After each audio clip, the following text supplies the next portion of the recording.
Okay, good morning, everybody. Morning. Morning. All right, so we are on Sif Bays, and so what we've learned so far is that um, if you pick something up with the intention to keep it for yourself, if you find a lost object and your intention is to pick it up for yourself and to keep it, so you violated uh, three mitzvahs, two negative commandments, and one positive commandment, and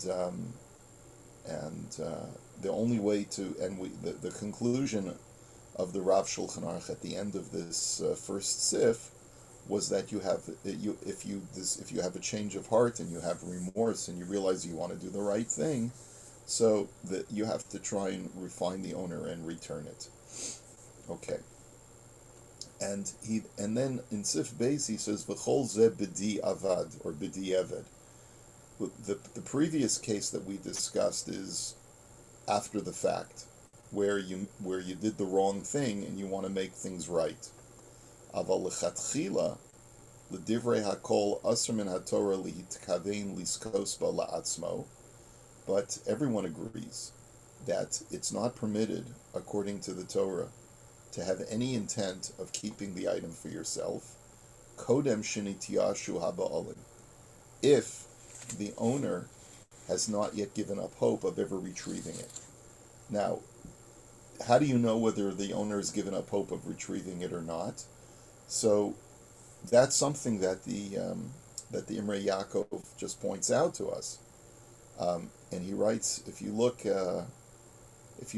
down here in the Imrei Yaakov in Yud Aleph, he says as follows: Kodem shenis yashu haba'olim.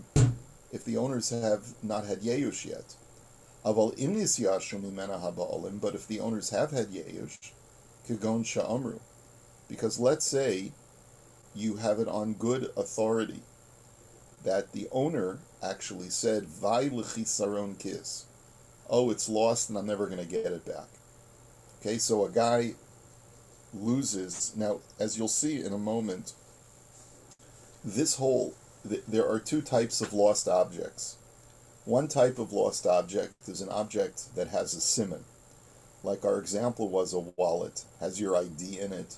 It has identifiable signs, okay? Or it's a Rolex that has on the back of it an engraving of, to my husband, right? To my husband, Bill. Okay, so it's clear that there's a way of identifying the item. That's not what we're talking about over here. What we're talking about over here is where you find an item that has no siman, like $100 bill, okay? Or a gem, or there could be other examples of an item that's not identifiable um, with a siman. There's no way for a person to prove that it's theirs by describing it properly. Okay, so therefore, in that kind of situation, you would be allowed to keep it if you find it in a public area. You'd be allowed to keep it, but only with the provision that you know that the owner has had yeush. He says, but he says over here, afilu yeshbo siman hu shel motzo. But if you discover that the owner had yeush before you be, before you picked it up, so then you can pick it up with complete impunity, even if it has the siman. If you know that the owner has given up hope. In other words, technically, let's say you're sitting at the Shabbos table and a guy says, I lost my wonderful Rolex, I'm never going to see it again. And so you know he's given up hope of ever retrieving it. Technically, if you find that Rolex out in the field or somewhere, you'd be allowed to keep it. But of course, ethically, you should return it. But there's no mitzvah of Hashavas Aveda once the owner has given up hope of ever retrieving it. So if you know for sure he's given up hope, there's not an obligation to do Hashavas Aveda. V'chein hamotzei davar shemochiach bo sheyesh Zman Rav Shenevad Mi Ba'alav.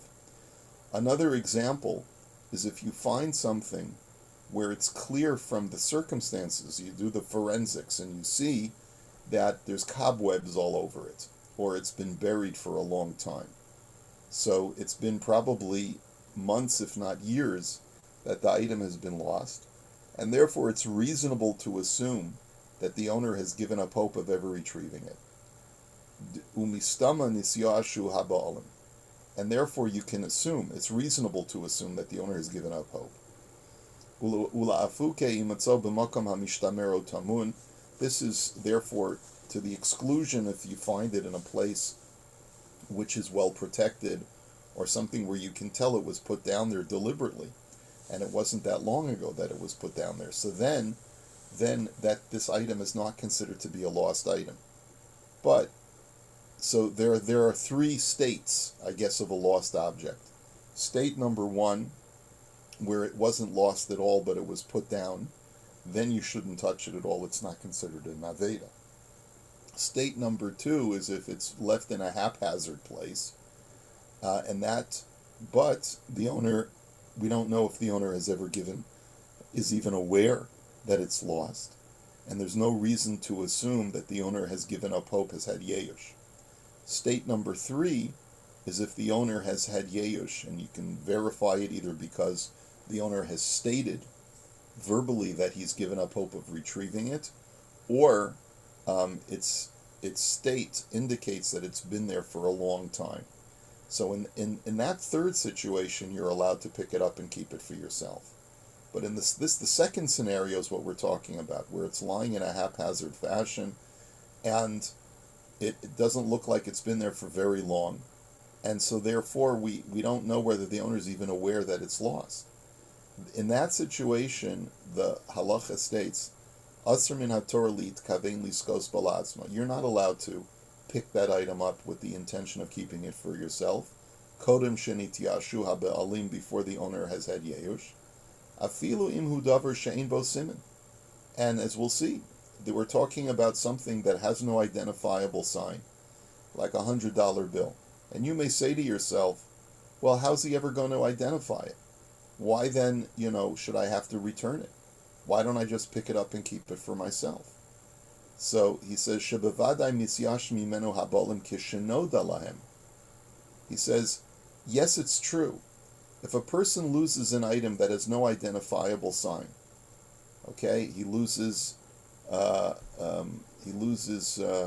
candy bar, or he loses whatever it is, he loses $100 bill, okay? But yes, it's true. Are they going to have yeyush once they discover that it's lost? Yes. But we have no indication that the owner is even aware that it fell out of his pocket and that it's lost. And therefore, then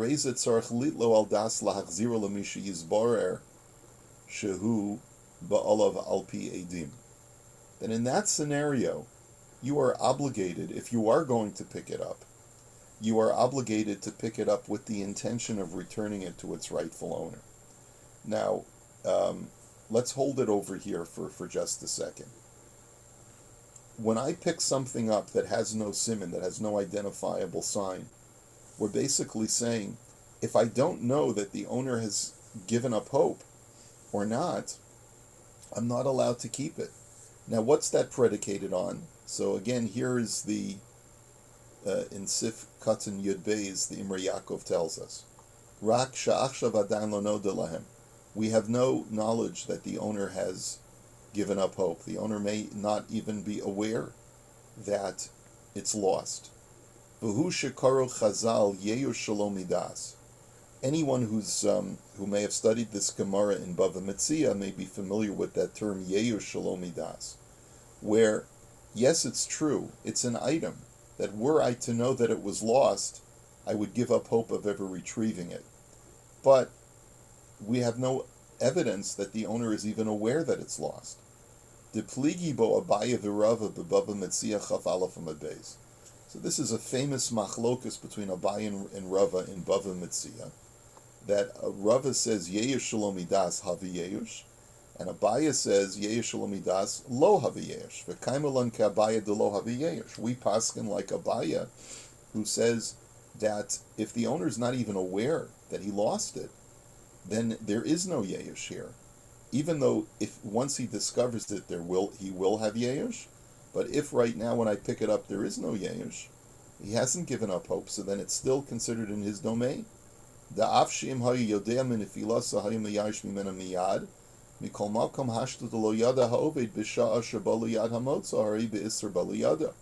He says because since right now the owner has not had in his thoughts a relinquishing of the item, then I'm not allowed to pick it up with the intention of keeping it. Sharei lo nitziyai shadain, because the owner hasn't given up.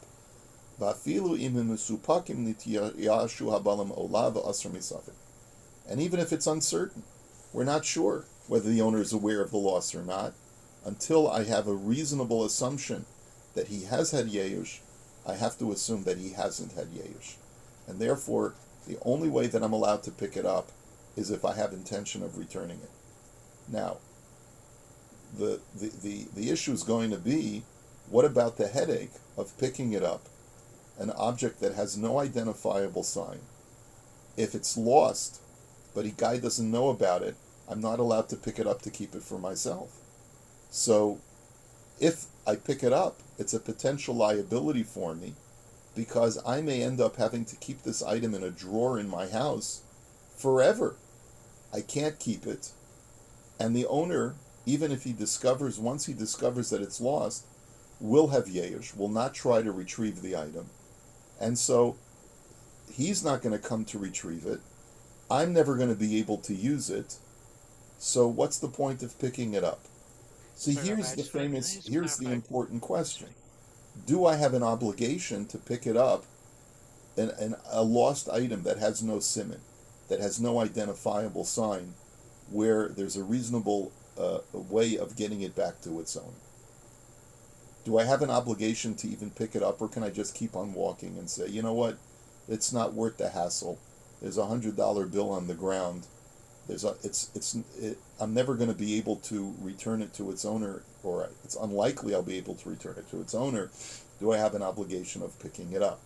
So this is what the Imrei Yaakov says. Areza tzorech litlo, you have to pick it up for the sake of returning it to its owner. V'yesh omrim dehamotze davar she'en bo simin v'lo yadu dehabala mehanafila eino mechuyav lahagbiho. And this is a very, very important principle that Rabbi Akiva Eger tells us, and he says that if you're not sure if the owner has yeyush because he doesn't know it's lost, and it doesn't have a siman, Rabbi Akiva Eger says you're not obligated to pick that up. You can just keep on walking. It's only that if you decide to pick it up, you have to pick it up with the intention of trying to return it to its owner if the owner comes to claim it. Now, we'll have to give some more examples of an item that has no siman. It could be like a gem of some kind, or some kind of a precious object which has no identifiable sign. But a lot of times, or it could be a bag of apples. There are times when the Mishnah rather, in Bava Metzia gives a few examples of items, like commodities, that have no identifiable siman. But sometimes quantity or could be a siman. So what we're going to have to define is, what is a siman? So for example, I put an announcement, or I put up a sign. I'm walking through York Hill Park, and I see $100 bill. Is it possible that I could put up a sign saying, found, cash, if yours, call such and such a number?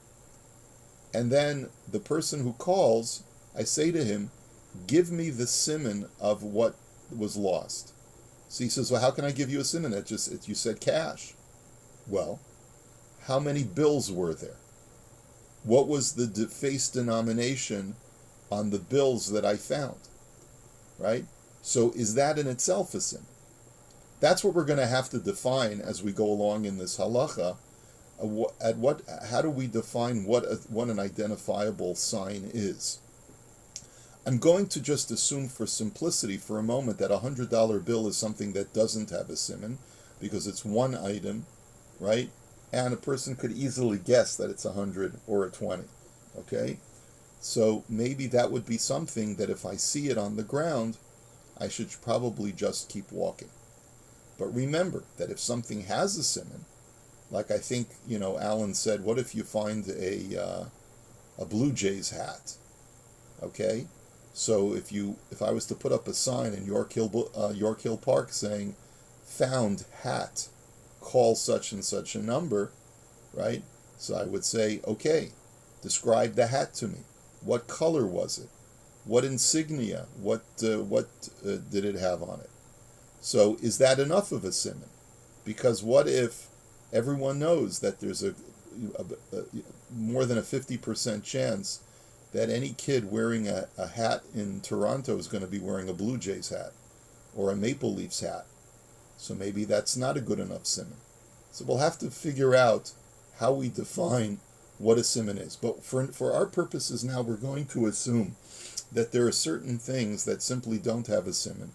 According to Rabbi Akiva Eger, if you're not sure whether the owner has said yerush or not, because it may have just fallen there a half an hour ago or 2 hours ago, and the owner may not have even discovered the loss, there are times when you're allowed to just keep walking and you don't have to pick it up, if indeed you can make the argument that the item has no simon.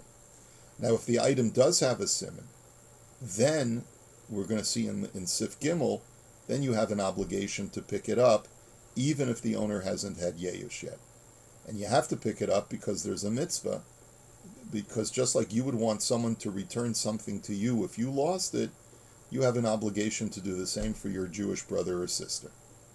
Okay? And remember, as we've learned before, this halacha applies exclusively to Jews. It does not apply to non-Jews, unless you want to make a Kiddush Hashem.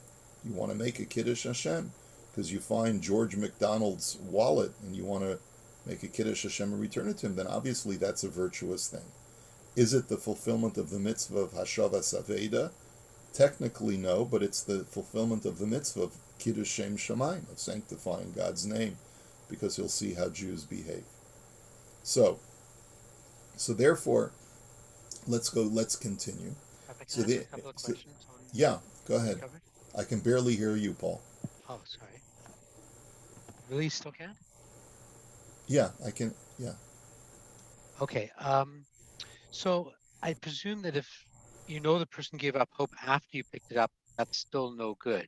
It was at the time you picked it up. Is that correct? that is correct. It's the criterion is when I'm picking it up, has the owner had Yeyosh yet? Right. So if you're at a dinner party and the guy talks about something that you picked up with the intention to return, and he says, "I'm never going to get that," it's too late now because when you picked it up, you didn't know that That's he's given right. up hope. Well, you can ask him, when did you discover that you lost this Oh, item? I see. Okay. Yeah. Then he's going to probably think you have it. Um, and and and also, if it's a non-Jewish area where you find it, a $20 bill or something like that, I think we said you can keep that, right? Because Right, right. Well, if there's a reasonable assumption that based on the statistical probability that it was a Gentile who dropped it, so then there's no mitzvah of Hashavas Aveda, and with a situation where it has no siman, so then if you can make the argument that it has no siman, so how can I possibly find the owner to make a Kiddush Hashem? So then you can keep the object for yourself. right, So you find $100 bill in the Eaton Center just on the floor, and no one else, and in all likelihood it fell from a non-Jew. So then there's no obligation to do Hashavas Aveda. quick story. My daughter and I were walking. We saw a $20 bill. I was behind the Catholic school, and I said, "Oh, well, I think we can keep this." The only problem was it was on Shabbos, so we went back after Shabbos and it was gone. But I thought in that case, because it's behind a Catholic school, that's even better odds that it's not going to be majority Jewish, Yeah. and we could have Well, kept it. it's interesting. We're going to learn in the Smichas Chaver program under what conditions you could have been able to move that $20 bill even Ah, on Shabbos, or cover it at least or something. or yeah, or cover it. Yeah. but you could have moved it with your feet. Right. But just to hide it so that it could be retrieved later. Correct. Yeah. Okay. Thank you, Rabbi. Okay. So therefore, he says va'af. We continue va'afim not lo stam. And even if you just picked it up without thinking, let's say you didn't have any thoughts at all. You say, oh look, the $100 bill, and you're not thinking about keeping it. You're not thinking about returning it, but just by instinct, you say, here's cash. Shaloni skavin lagos liskos bo la'atzmo.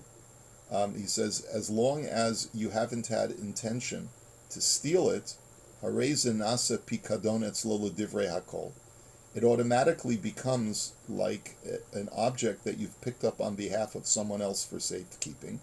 It's considered to be under the ownership of the person who lost it. Va'omed birshus balav, and it's therefore you're holding it on behalf of the owner. It's considered to be in the owner's domain under your guardianship. Ve'eno yotze shuv mirshusam b'yeir shemisyashim achar kach keshenoda lahem. And it therefore, even if they have Yeyush afterwards, it still remains in their ownership. You can't say, well, let me wait a significant amount of time until I can reasonably assume that they've had Yeyush, and then I can keep it. No, because once you've picked it up on their behalf, it becomes now in their domain, so even if they have Yeyush afterwards, it still belongs to them. Lekach tzarech lahachziru lahem k'sheyisbar shehu shelahem al pi edim, and therefore, if you have to sort of hold on to it, and you have an obligation to return it once you can discover who's the owner, and hopefully, the illustration that he gives that is without any ambiguity, is if you can find witnesses who can verify that we saw that it fell out of this guy's pocket. Aval kol zman shelo nisbar v'lo noda shel mihu zu ha'aveda. He says, but if there is no way of verifying who this lost object belongs to, harehi shel motza, then it belongs to the person. That harehi shel motza means, it's a very strange language, but as we'll see what it means in just a second, the finder is allowed to use it. The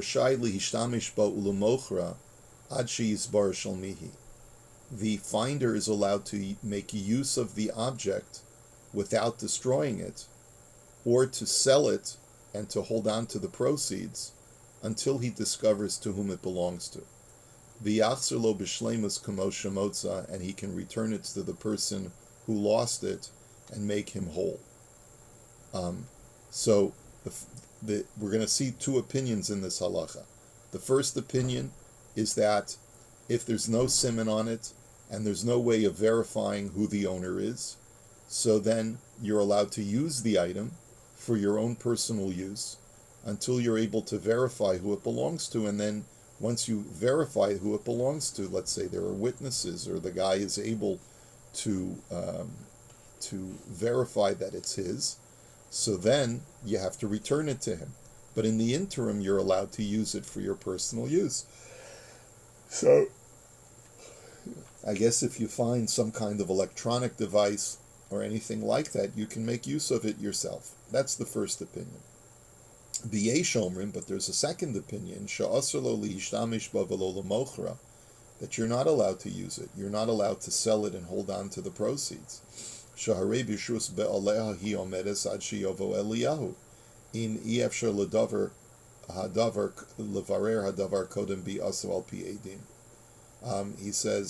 that the second opinion says, no, you cannot make use of it. You cannot sell it and hold on to the cash.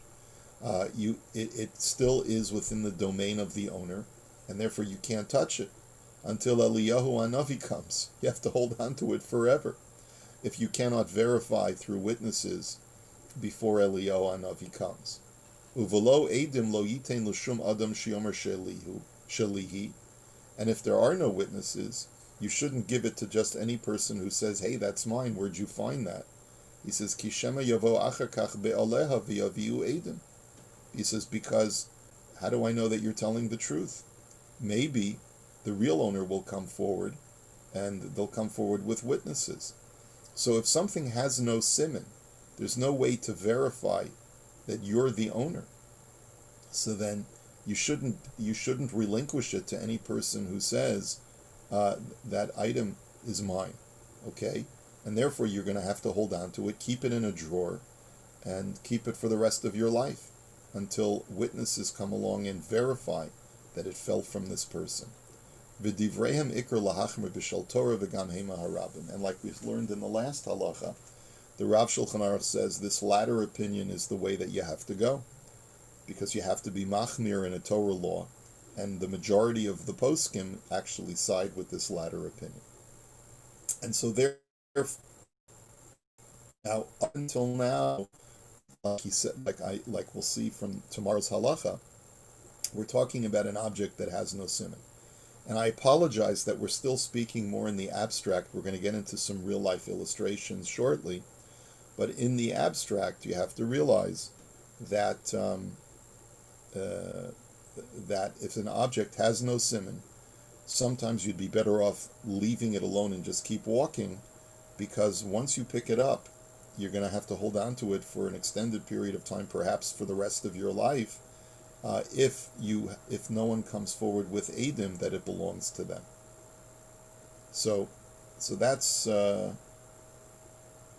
you're not going to be allowed to use it, and even if it's something that is sellable, a bar of gold, or a precious coin, just have to hold on to it. No one's come for it.